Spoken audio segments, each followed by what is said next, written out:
I stared at the champagne flute in my hand, watching the bubbles rise as my husband's voice cut through the elegant murmur of the Medical Excellence Awards dinner.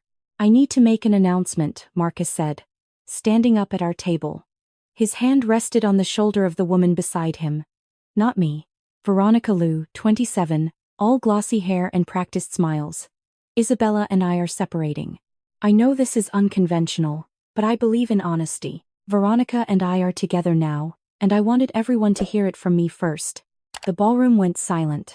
200 of the most respected medical professionals in the country turned to stare at me.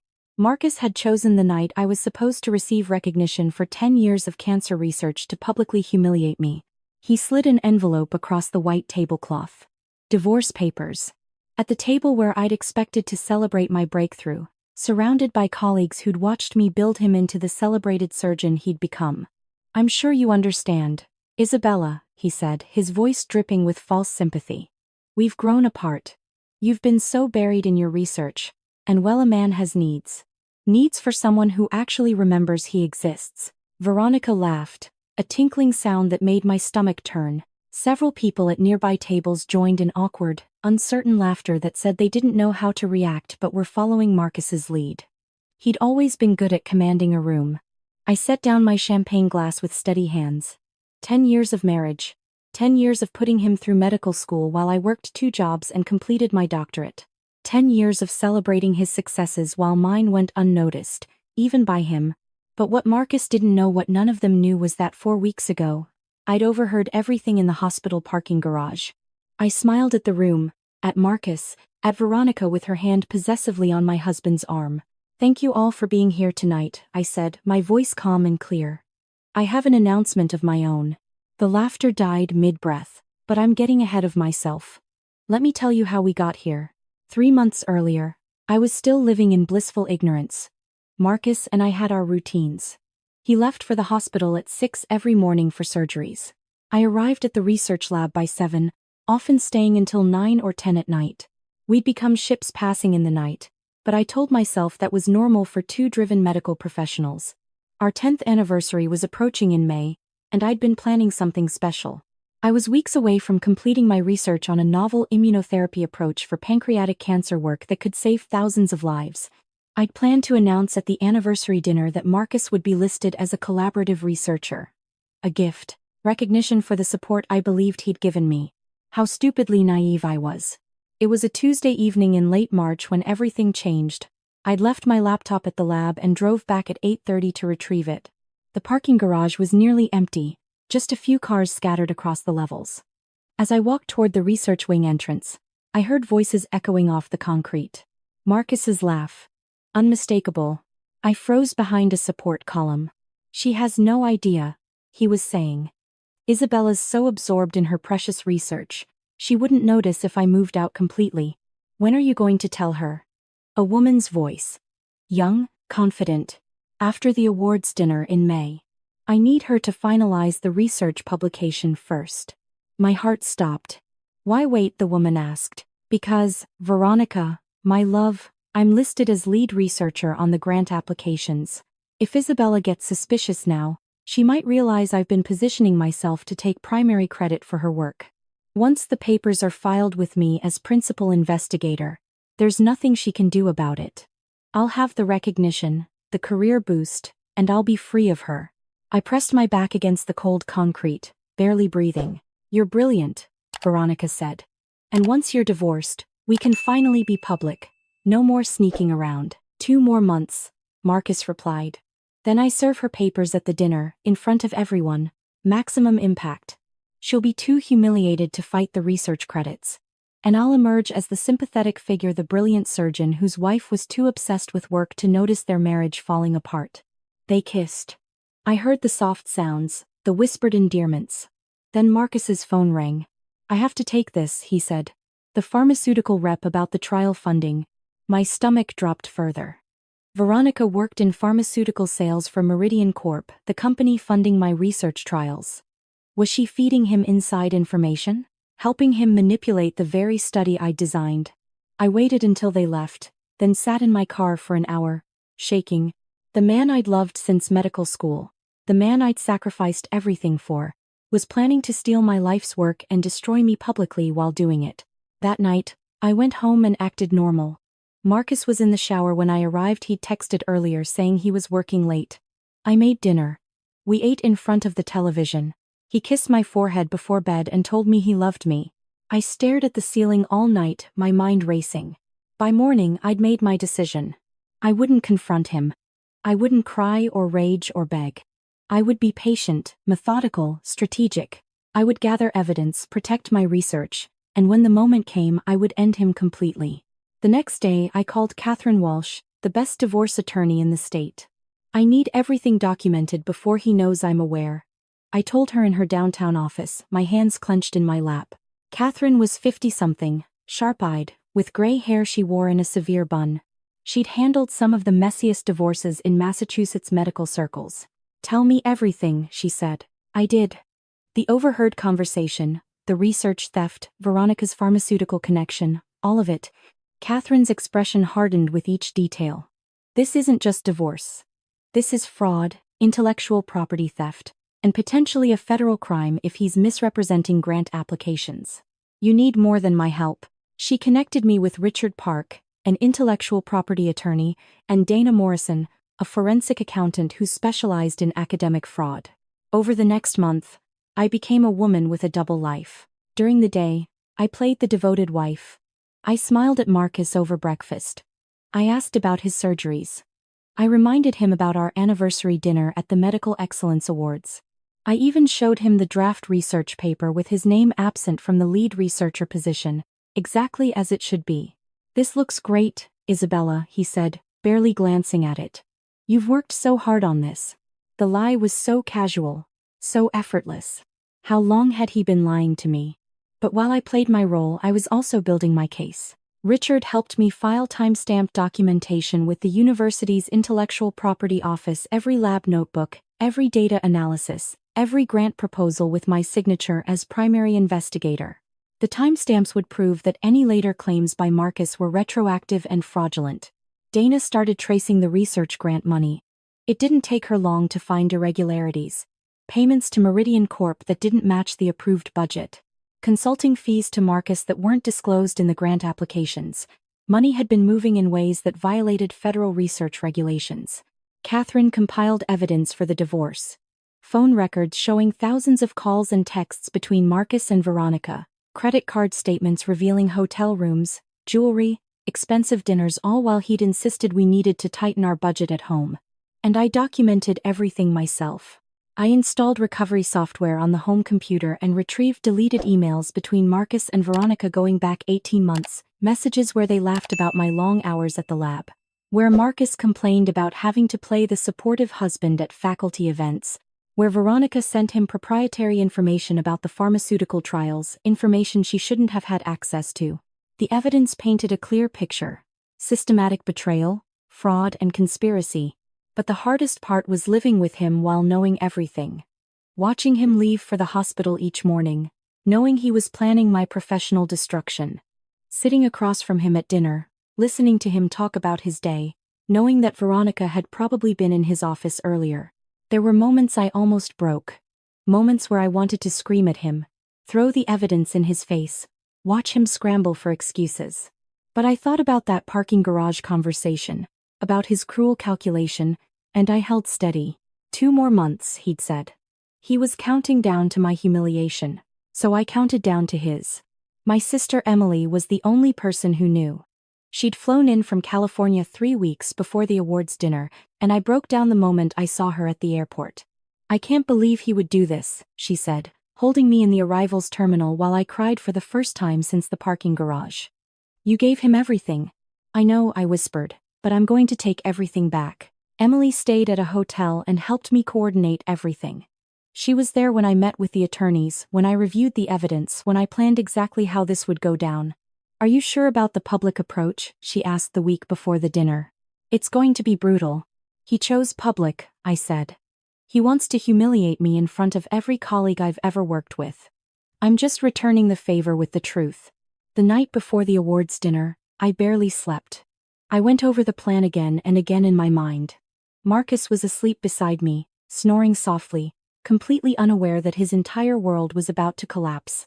At 6 a.m., he got up for his usual early surgeries. He kissed my forehead, told me he'd see me at the dinner, and left. I got up 30 minutes later and went to the lab. There was work to do. By noon, the final pieces were in place. The university's ethics board had been notified of potential grant fraud anonymously, for now. The pharmaceutical company's compliance division had been sent evidence of Veronica's breach of confidentiality. And I had a folder prepared for the awards dinner containing every piece of evidence we'd compiled. That evening, I dressed carefully in a navy blue dress, professional, composed, powerful. I looked at myself in the mirror and barely recognized the woman staring back. Somewhere in the past month, the trusting wife had been replaced by someone harder, sharper. Someone who understood that love without respect was worthless. Marcus met me at the hotel where the dinner was being held. He looked handsome in his tuxedo, smiling at colleagues as we walked in together. His hand was on my lower back, the picture of a supportive husband. "You look beautiful," he said. "Thank you," I replied, my voice even. We were seated at a prominent table near the front. The room was magnificent, crystal chandeliers, floor-to-ceiling windows overlooking the harbor, tables set with pristine white linens. 200 people from the medical community, all dressed in their finest. I noticed Veronica arrive 20 minutes later. She was seated several tables away, but her eyes kept finding Marcus, and his kept finding her. The dinner progressed. Salads, main courses, speeches honoring various researchers. I smiled and made small talk with the people at our table, all while my heart hammered in my chest. Then came the moment I'd been dreading and anticipating in equal measure. Marcus stood up. "I need to make an announcement," he said. And he did. He announced our separation, introduced Veronica as his new partner, and slid those divorce papers across the table with practiced sympathy in his voice. The room gasped. People stared. Some laughed uncomfortably when Marcus made his joke about my research obsession. I let the moment hang there. Let them see his cruelty. Let them witness his arrogance. Then I stood. "Thank you all for being here tonight," I said, my voice cutting through the awkward silence. "I have an announcement of my own." I reached into my bag and pulled out 2 folders. One I slid across the table to Marcus. The other I held up for the room to see. "Marcus, these are divorce papers that my attorney filed 2 weeks ago," I said. "You'll notice they're significantly more detailed than yours. They include documentation of your 18-month affair with Miss Lou, your misappropriation of marital funds for that affair, and your systematic plan to commit research fraud." Marcus's face went white. "Isabella, what are you?" "I'm not finished," I said calmly. "You see, 4 weeks ago, I overheard you and Veronica in the hospital parking garage discussing your plan to steal credit for my cancer research. The research I've spent 10 years developing. The research you plan to claim as your own once I'd finalized the publications." The room was dead silent now. Every eye in the place was locked on our table. I turned to address the crowd. "Many of you know me as a cancer researcher. What you may not know is that Dr. Chen planned to file grant applications with himself listed as principal investigator on my immunotherapy study after the fact. This constitutes federal grant fraud." Marcus stood up, his chair scraping loudly. "This is insane. Isabella, you're clearly having some kind of breakdown." "Sit down, Marcus," I said quietly. "Or I'll continue with the details about how you've been taking unreported consulting fees from Meridian Pharmaceuticals, the same company funding my research. Fees arranged through Miss Lou, who's been providing you with proprietary trial information in violation of her employment contract and federal regulations." Veronica made a small sound from her table. Her face had gone gray. "I have emails," I continued. "Thousands of them, retrieved from our home computer. Text messages from your phone records. Financial documentation from a forensic accountant. Timestamped lab notebooks proving the research timeline. Witness statements from colleagues who can verify my work. Would you like me to continue, or would you prefer to sit down and let me finish?" Marcus sat down. He looked like he might be sick. I turned back to the room. "I want to be clear. I'm not making these accusations lightly. All evidence has been submitted to the University Ethics Board, the National Institutes of Health Office of Research Integrity, and Meridian Pharmaceuticals Compliance Division.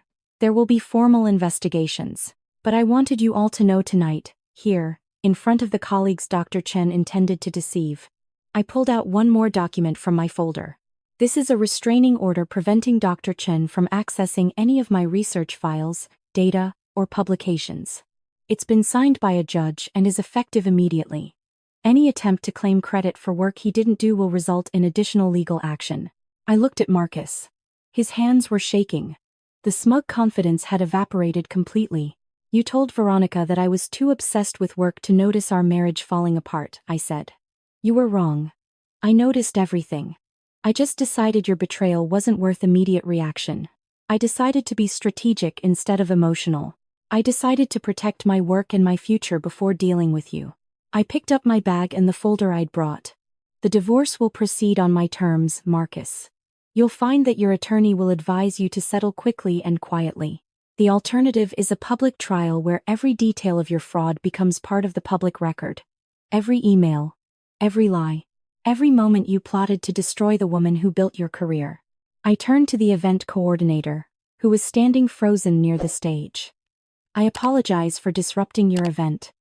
But I thought it was important that the truth be told in the same venue where Dr. Chen planned to humiliate me. Then I walked out. Emily was waiting in the lobby, along with Catherine Walsh and Richard Park. They'd been standing by in case anything went wrong. You were perfect, Emily said, hugging me tightly. He had no idea what hit him. It's not over, I said, but for the first time in weeks, I felt like I could breathe. The investigations will take months, but you have everything documented, Richard assured me. The university won't have a choice but to act. And the federal investigation into grant fraud is serious business. Catherine nodded. And the divorce will be straightforward now. He'll settle. Men like Marcus always do when they realize they can't win. She was right. 3 days later, Marcus's attorney contacted Catherine requesting mediation. Marcus wanted to settle quietly, quickly, without a trial. The terms were non-negotiable. I kept everything. The house, the savings, my research, my reputation. Marcus agreed to public correction of any misconception about his role in my work. He agreed to substantial alimony. He agreed to everything because the alternative was criminal prosecution for federal grant fraud. The university's investigation took 6 weeks. In that time, the medical community was buzzing. People had filmed my speech at the dinner on their phones. It went viral in academic circles. The story made it into medical journals, ethics publications, even mainstream news. Wife exposes husband's research theft at awards dinner ran one headline. Surgeon's career ends after wife reveals systematic fraud ran another. People reached out to me constantly, some offering support, some asking for interviews, some just wanting to know the details. I declined most requests, focusing instead on protecting my research and cooperating with the investigations. The university's ethics board issued their findings in early July. Marcus had violated multiple policies regarding research integrity, grant management, and conflicts of interest. He was terminated from his position. His medical privileges at the hospital were suspended pending review by the state medical board. The National Institutes of Health investigation took longer, but their preliminary findings supported everything I'd claimed. Marcus faced potential federal charges for grant fraud. Whether those charges would be filed was up to the U.S. Attorney's Office. Veronica was fired from Meridian Pharmaceuticals within 2 weeks of the dinner. The company issued a statement about their zero-tolerance policy for employees who breach confidentiality agreements or engage in conflicts of interest. She was also named in the university's report as a co-conspirator in the fraud scheme. I heard through mutual acquaintances that she and Marcus broke up shortly after apparently. Love built on betrayal doesn't survive when there's no career or money left to steal. The divorce was finalized in August. Marcus signed everything without contest. I got the house we'd bought together, the one I'd made mortgage payments on while he was in medical school. I got 70% of our combined assets. I got my research, my career, my reputation. Marcus got nothing but legal bills and a destroyed career. The Medical Excellence Awards Committee reached out in September. They wanted to reschedule my recognition ceremony, this time with proper acknowledgement of my work. I accepted. At the rescheduled event, I stood on that same stage where Marcus had planned to steal my credit, and I accepted recognition for 10 years of cancer research that could change the way we treat one of the deadliest diseases in the world. My name alone was on the research. My name alone was on the grant. My name alone would be on the publications that followed. Emily was in the audience, crying proud tears. So were my parents, who'd flown in from Oregon. Catherine Walsh was there too, smiling like a proud mentor. During my acceptance speech, I didn't mention Marcus. I didn't mention the betrayal or the investigation or any of it. I talked about the research, about the patients who needed better treatment options, about the future of immunotherapy. But afterwards, when a journalist asked me about the dramatic dinner in May, I was honest. I learned that patience is more powerful than anger, I said. I learned that protecting your work is more important than protecting someone's feelings. And I learned that the truth, properly documented and strategically revealed, is the best revenge there is. The story ran in several publications. I became somewhat famous in medical circles not just for my research but for how I'd handled the fraud attempt. Young women researchers reached out to me, asking for advice on protecting their work. Universities invited me to speak about research integrity and professional ethics. My career didn't just survive Marcus's betrayal. It flourished. As for Marcus, I heard occasional updates through mutual colleagues. He'd moved to a different state, trying to rebuild some semblance of a medical career. The federal charges were reduced to civil penalties and fines after he cooperated with the investigation. His medical license was suspended for 2 years. Even when it was reinstated, his reputation was destroyed. No major hospital would hire him. No prestigious research institution would have him. The man who'd been on track to be chief of surgery was working at a small urgent care clinic in a town nobody had heard of. Veronica, I heard, left medical sales entirely and was working in retail. Sometimes I think about that parking garage conversation, about the cold calculation in Marcus's voice as he planned my destruction. I think about the 18 months he spent with Veronica while coming home to me every night, lying to my face, letting me believe we were building a future together. But mostly, I think about that moment at the awards dinner when I slid those divorce papers back across the table. The look on his face when he realized I'd known everything. The dawning horror as he understood that he'd underestimated me completely. He'd thought I was too absorbed in my work to notice his betrayal. He was wrong. I noticed. I documented. I planned. And I won. It's been a year now since that May evening.